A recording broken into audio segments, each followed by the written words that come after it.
सजा गलियां सजा महफिल सजा वो आ गए घर सजा गलियां सजा महफिल सजा वो आ गए। ৭১ বাংলাদেশ টিভি।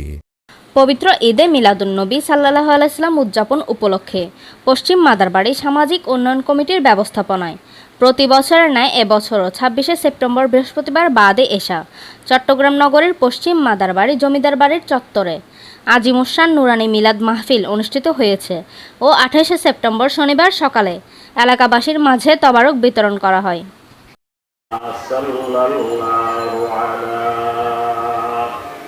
سيدنا محمد وآله وصحبه وسلم।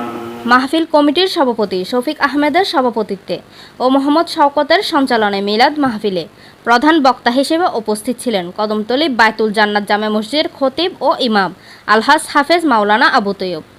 বিশেষ বক্তাগণের মধ্যে উপস্থিত ছিলেন হাকিম আলী জামে মসজিদের পেশ ইমাম হাফেজ মোহাম্মদ আমির হোসেন, মরহুম হাজি নূর মোহাম্মদ সর্দার জামে মসজিদের খতিব মাওলানা মুফতি আবু বক্কর, হাজি নূর মোহাম্মদ সর্দার জামে মসজিদের পেশ ইমাম মাওলানা আবু জাফর।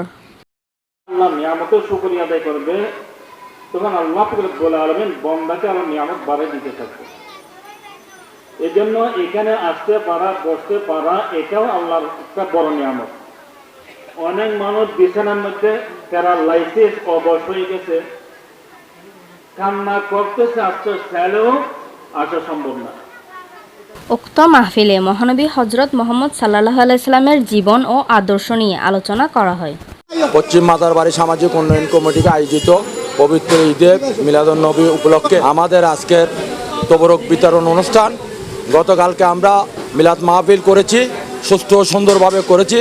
যারা এই মিলাদ মাহফিল ও ঈদে মিলাদুন্নবী উপলক্ষে আমার কার্যকরী পরিষদ উপদেষ্টা পরিষদ যারা সর্বাত্মক শারীরিক সহযোগিতা করেছেন এবং অর্থনৈতিক সহযোগিতা করছেন তাদেরকে আমি ধন্যবাদ জানাচ্ছি এবং ভবিষ্যতে তাদের কাছে আমি আশা করব আরও বড় করে করার জন্য আরও সার্বিক সহযোগিতা কামনা করছি।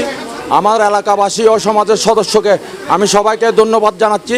ভবিষ্যতে আশা করি সার্বিক সহযোগিতা করবেন, এই বলে আমি আমার বক্তব্য শেষ করছি। মিলাদ মাহফিল শেষে সকলের মাঝে তবারক বিতরণ করা হয়। ৭১ বাংলাদেশ টিভি প্রতিবেদন করেছেন মোহাম্মদ শেখ সেলিম, ক্যামেরায় ছিলেন মোহাম্মদ শেখ শারুফ।